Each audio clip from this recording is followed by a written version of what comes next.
Army chief Dalvir Singh Suhag आज घाटी का दौरा करेंगे। साथ ही कल हुए आतंकवादी हमले के बाद घाटी की मौजूदा हालात और सुरक्षा की समीक्षा भी करेंगे। सुहाग आतंकी हमले में शहीद हुए जवानों को श्रद्धांजलि भी देंगे। शुक्रवार को घाटी में 12 घंटे में हुए ताबड़तोड़ 4 आतंकवादी हमलों में 11 जवान शहीद हुए थे, जबकि जवाबी कार्रवाई में सुरक्षा बलों ने सभी 8 आतंकवादियों को ढेर कर दिया था। आतंकवादियों के पास से 6 AK-47 राइफल, 55 मैगजीन भी बरामद हुए हैं। लेकिन क्यों होता है कि बराबर जो आतंकवादी भारत की सरहदों को पार करके आते हैं और यहाँ तबाही पैदा करते हैं इसे हिंदुस्तान में, वही सब सारे आतंकवादी पाकिस्तान में ही घरों में छिपे हुए हैं, उनको छुपा कर रखा गया है। जम्मू कश्मीर में चुनाव के पहले 2 दौर में भारी मतदान से बौखलाए आतंकवादियों ने शुक्रवार को 12 घंटे में राज्य में 4 जगहों पर हमला बोला। शुक्रवार की तड़के उरी में सेना के कैंप पर हमला किया गया और फिर श्रीनगर में भी गरजी गोलियां। उसके बाद शोपियां और फिर शाम को पुलवामा के एक बस स्टैंड पर ग्रेनेड से हमला किया गया। आर्मी चीफ दलवीर सुहाग ने प्रधानमंत्री नरेंद्र मोदी से मुलाकात कर उन्हें इन तीनों आतंकवादी हमलों के बारे में जानकारी दी। 8 तारीख को श्रीनगर में प्रधानमंत्री की चुनावी रैली है, जिस पर आतंकी साया मंडरा रहा है। रक्षा मंत्री मनोहर पर्रिकर ने दावा किया है कि आतंकवादी हमलों से निपटने में पूरी तरह सक्षम है सेना। We have killed 3 of them and the balance will eliminate. Again, army हर एक ये efforts नाकाम कर रही है, so that's as of now. Mumbai हमलों के मास्टरमाइंड हाफिज सईद ने कश्मीर मुद्दे को लेकर भारत को धमकी दी है। जमात-उद-दावा के नेता और आतंकवादी सरगना हाफिज सईद ने लाहौर में ऐलान किया है कि भारत जल्द ही कश्मीर मसले को सुलझाए, वरना उसके खिलाफ जिहाद छेड़ा जाएगा। सीधा होकर फौरी तौर पर कश्मीर का मसला हल कर दे, और अगर तू करने के लिए तैयार नहीं है तो फिर इसके बाद इंशाअल्लाह कश्मीर दरवाजा होगा और ग़ज़वा-ए हिंद बर्पा होगा। आतंकवादी हमलों पर अब सियासत भी शुरू हो गई है। कांग्रेस ने आतंकवादी हमलों की निंदा करते हुए प्रधानमंत्री नरेंद्र मोदी से सरहद पार आतंकवाद को रोकने के लिए की जा रही कोशिश पर ब्लूप्रिंट की मांग की है। गुरदासपुर में नेत्र शिविर में डॉक्टरों की लापरवाही से अपनी आंख गंवाने वाले 20 पीड़ितों को सरकार ने मुआवजा देने का ऐलान किया है। पीड़ितों को मुफ्त इलाज के साथ ही 1 लाख रुपए भी दिए जाएंगे। इस बीच पुलिस ने शिविर में आंखों का ऑपरेशन करने वाले डॉक्टर और शिविर के आयोजकों को गिरफ्तार कर लिया है। जम्मू कश्मीर और झारखंड में तीसरे दौर के लिए चुनाव प्रचार अपने चरम पर है। दोनों राज्यों में बीजेपी और कांग्रेस ने अपनी पूरी ताकत झोंक दी है। झारखंड के हजारीबाग में जहां प्रधानमंत्री नरेंद्र मोदी आज रैली करेंगे, वहीं कांग्रेस के उपाध्यक्ष राहुल गांधी रांची और रामगढ़ में चुनावी सभा को संबोधित करेंगे।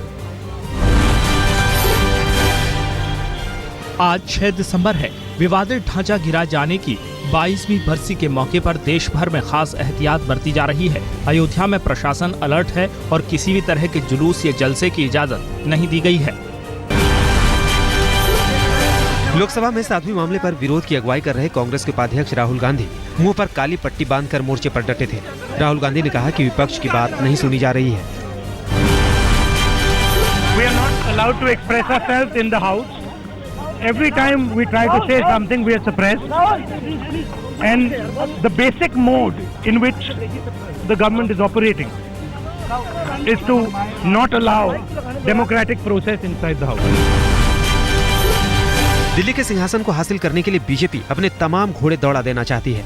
चुनाव से पहले बीजेपी दिल्ली को सजाने संवारने के लिए 18,000 करोड़ का प्लान लेकर आने की योजना बना रही है। इन पैसों से दिल्ली के चौतरफा विकास और बुनियादी सुविधाओं में सुधार किया जाएगा। दिल्ली के वोटरों को लुभाने के लिए भला इससे बेहतर और क्या रणनीति हो सकती है। दिल्ली की सत्ता का स्वाद चख चुकी आम आदमी पार्टी चुनाव के लिए धन जुटाने के सारे जतन कर रही है। नया फंडा है सोशल नेटवर्क के जरिए फंड इकट्ठा करना।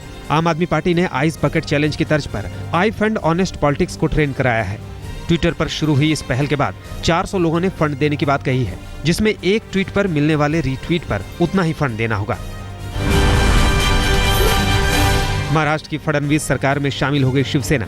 फडणवीस मंत्रिमंडल के पहले विस्तार में शिवसेना के 10 सैनिकों को मंत्री बनाया गया, जिसमें 5 कैबिनेट और 5 राज्य मंत्री हैं।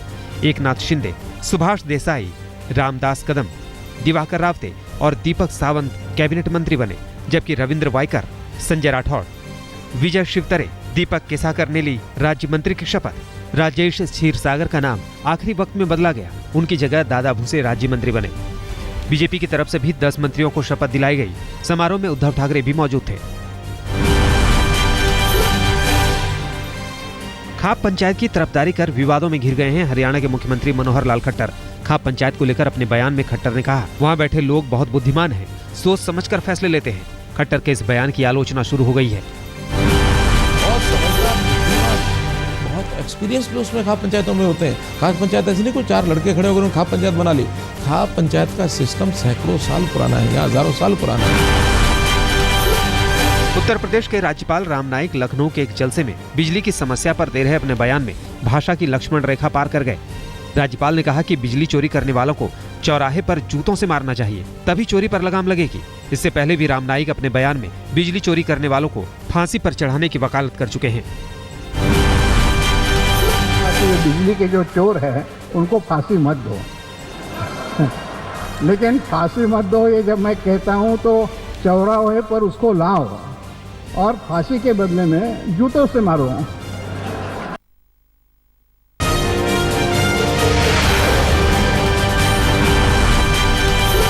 भारत के पड़ोसी मुल्क मालदीव पर इन दिनों पीने के पानी की खासी किल्लत हो गई है। हालत इतने बदतर हो गए हैं कि भारत को उसे पानी सप्लाई करना पड़ रहा है।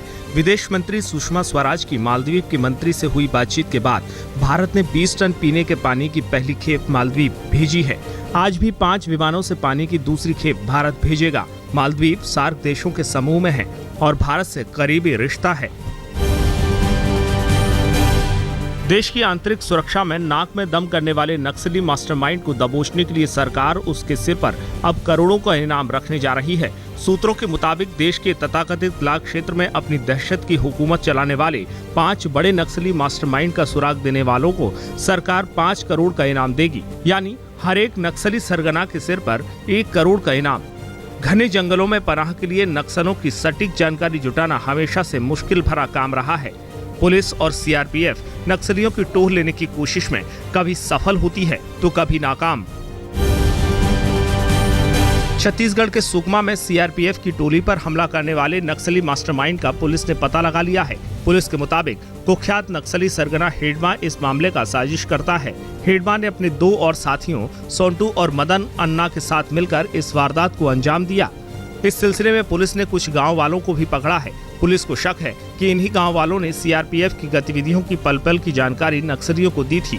इस हमले में सीआरपीएफ के 14 जवान शहीद हुए थे। पुलिस ने चाईबासा से अगवा किए गए 4 सरकारी कर्मचारियों को नक्सलियों के चंगुल से छुड़ा लिया है। पुलिस ने ये कारनामा वारदात के महज 30 घंटे में कर दिखाया। गुरुवार की शाम 4 बजे चाईबासा के एक गांव में सर्वे के लिए गए खान सुरक्षा निदेशालय के 2 कर्मचारियों और 2 अधिकारियों को नक्सलियों ने हथियारों के बल पर अगवा किया था। इराक में आईएसआईएस के चंगुल में फंसे 39 भारतीयों के परिवारों का सब्र अब टूटने लगा है। शुक्रवार को बंधकों के परिवार वालों ने विदेश मंत्री सुषमा स्वराज से मुलाकात की और कहा कि अगर सरकार आतंकवादियों के कब्जे से उनके परिवार वालों को छुड़ा नहीं पा रही है तो कम से कम उनके सुरक्षित होने का पुख्ता सबूत तो दे दे। हालांकि कुछ दिन पहले विदेश मंत्री अपने बयान में कह चुकी हैं कि सभी बंधक सुरक्षित हैं। राम जन्मभूमि और बाबरी मस्जिद मसले के निपटारे के लिए बाबरी मस्जिद के मुद्दई हाशिम अंसारी की मोदी से मिलने की पहल पर मुस्लिम धर्म गुरुओं और नेताओं ने आपत्ति जाहिर की है। जफरयाब जिलानी ने कहा है कि हाशिम अंसारी 95 साल के हैं और उनके मीडिया में बयान देने भर से मुकदमा खत्म नहीं हो जाता। वहीं लखनऊ में धर्मगुरु खालिद रशीद फिरंगी महली ने कहा है कि अंसारी पहले दिन से बाबरी मस्जिद मामले से जुड़े रहे हैं। ये बयान कानूनी तौर पर दुरुस्त नहीं है। नोएडा अथॉरिटी के पूर्व चीफ इंजीनियर यादव सिंह के घर से ही नहीं, बैंक लॉकर से भी कुबेर का खजाना मिला है। जब पंजाब नेशनल बैंक के लॉकर खोले गए तो करोड़ों के हीरे और बेनामी संपत्ति के कागजात मिले हैं। हीरों की कीमत जब आंकी गई तो सबकी आंखें फटी की फटी रह गईं। हीरों की कीमत करीब 100 करोड़ रुपए है, जिसमें से एक एक हीरे का दाम 50 लाख से भी ज्यादा है। अथॉरिटी ने इनकम टैक्स के निर्देश पर यादव सिंह के कार्यकाल में दिए गए सभी ठेकों से जुड़े दस्तावेज जुटा लिए हैं। उम्मीद है उसे सोमवार तक इन्हें आईटी विभाग को सौंप दिया जाएगा। राजस्थान के उदयपुर के व्यस्त चौराहे दिल्ली गेट पर 5 डेटोनेटर मिलने से पुलिस महकमे में हड़कंप मच गया। दरअसल शहर की पुलिस को सूचना मिली थी कि चौराहे पर संदिग्ध वस्तु रखी है। पुलिस के आला अफसर मामले की पड़ताल में जुट गए हैं। पुलिस को आशंका है कि ये डेटोनेटर किसी व्यक्ति के हाथ से गिर गए हैं। उत्तर प्रदेश के गोंडा में आंगनवाड़ी में बच्चों को दिए जाने वाले दोपहर के खाने में कीड़े निकलने से सनसनी फैल गई। बताया जा रहा है कि अनाज सड़ा होने की वजह से बच्चों की थाली में कीड़े निकल रहे थे। शुक्र ये रहा कि बच्चों ने खाना नहीं खाया। प्रशासन के आला अधिकारियों ने भरोसा दिया है कि मामले की तफ्तीश के बाद दोषियों पर कड़ी कार्रवाई करेंगे। दिल्ली के द्वारका में एक प्राइवेट स्कूल ने प्रधानमंत्री नरेंद्र मोदी की ओर से सफाई को लेकर शुरू किए गए अभियान से प्रेरणा लेकर पालम गांव के एक सरकारी स्कूल में 8 टॉयलेट बनवाए हैं। प्राइवेट स्कूल ने इस सरकारी स्कूल में पढ़ने वाले बच्चों को स्कॉलरशिप देने का भी ऐलान किया है। अपने स्कूल में अत्याधुनिक टॉयलेट बनने से बच्चे काफी खुश हैं और बेशक ये अच्छी पहल है। हमें बहुत अच्छा लगा कि हमारे स्कूल में नया टॉयलेट बना।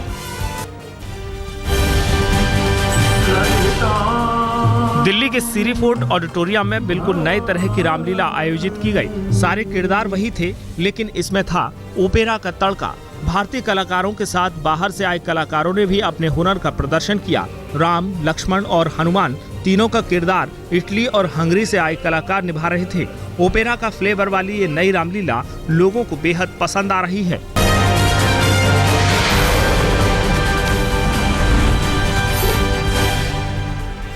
ग्रेटर नोएडा के दादरी इलाके में बाइक सवार बदमाशों ने किराने की दुकान चलाने वाली एक बुजुर्ग महिला की गोली मारकर हत्या कर दी। पुलिस ने अज्ञात बदमाशों के खिलाफ हत्या का केस दर्ज कर मामले की छानबीन शुरू कर दी है। दिन दहाड़े हुई इस हत्या की वारदात से इलाके में खौफ है। उत्तर प्रदेश के शामली में प्रेमिका के परिवार का कहर प्रेमी के घर वालों पर टूटा। अपनी लड़की के गैर जाति के लड़के के साथ भागने से बौखलाए लड़की के परिवार वालों ने लड़के के परिवार की 3 लड़कियों और 2 महिलाओं को अगवा कर बंधक बना लिया। बाद में काफी मशक्कत के बाद पुलिस ने 5 को छुड़ा लिया। आरोपी फरार हैं। दिल्ली के लक्ष्मीनगर इलाके में टीवी के शोरूम में लाखों के सामान और कैश पर चोरों ने हाथ साफ कर दिया। बदमाश पास के मंदिर की छत का दरवाजा तोड़कर दुकान में दाखिल हुए और शोरूम का सामान ले उड़े। जानकारी के मुताबिक इन चोरों ने वहां रखे 5 लाख रुपए और 45 हैंडीकैम के साथ ही कीमती सामान पर हाथ साफ कर दिया। चोरी की ये पूरी वारदात वहां लगे सीसीटीवी कैमरे में कैद हो गई। गाजियाबाद के विजयनगर में रेलवे पुलिस के एक रिटायर्ड अफसर के बेटे की हत्या कर दी गई। 11वीं के इस छात्र को 2 गोलियां मारी गईं। अभी कातिलों का कोई सुराग नहीं मिला है। पुलिस ने आपसी रंजिश का शक जताया है। लखनऊ में वकीलों की दादागिरी सड़कों पर दिखी। शुक्रवार को एक बड़े कारोबारी की वकीलों ने जोरदार धुनाई कर दी और कारोबारी को कोर्ट परिसर में खींचते हुए बाहर ले आए और उनके कपड़े तक फाड़ डाले। इतना सब होता रहा, लेकिन अखिलेश सरकार की पुलिस को खबर तक नहीं लगी। मुंबई से तकरीबन 150 किलोमीटर दूर अरब सागर में भारतीय कोस्ट गार्ड ने चंदन तस्करों को धरा है। इनके पास से लाल चंदन की लकड़ियां बरामद की गई हैं। पुलिस के मुताबिक 9 करोड़ की चंदन की लकड़ियां दुबई भेजी जा रही थी। कोस्ट गार्ड को इस तस्करी की पहले से ही खुफिया सूचना मिल गई थी। मुजफ्फरनगर पुलिस ने एटीएम में सेंध लगाकर चोरी करने वाले एक शातिर चोर को सीसीटीवी कैमरे की मदद से गिरफ्तार किया है। बीती रात Delhi Dehradun national highway number 58 पर बने पंजाब नेशनल बैंक के एटीएम में इस चोर ने मशीन तोड़कर नोट चुराने की नाकाम कोशिश की थी, लेकिन सीसीटीवी की मदद से पकड़ा गया।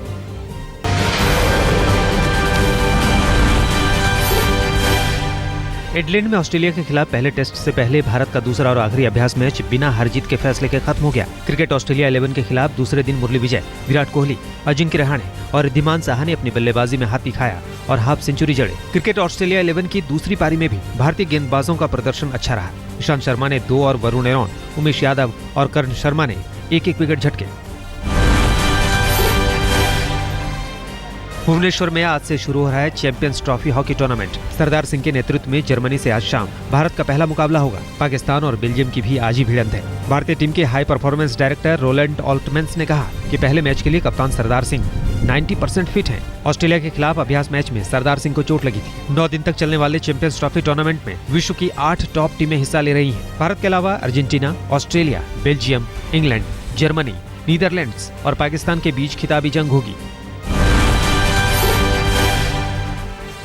दिल्ली में लगा है टेनिस के बड़े सितारों का मेला। रोजर फेडरर, नोवाक जोकोविच और पीट सैम्प्रास आज से दिल्ली में शुरू हो रहे अंतर्राष्ट्रीय प्रीमियर टेनिस लीग में खेल प्रेमियों की आंखों के तारे होंगे। दिल्ली वालों को टेनिस की दुनिया के दिग्गजों को आमने सामने खेलते देखने का मौका मिलेगा। इस टूर्नामेंट से देश में टेनिस को लोकप्रिय बनाने में खासी मदद मिलेगी। 2015 में 2 और शहर भी जुड़ जाएंगे।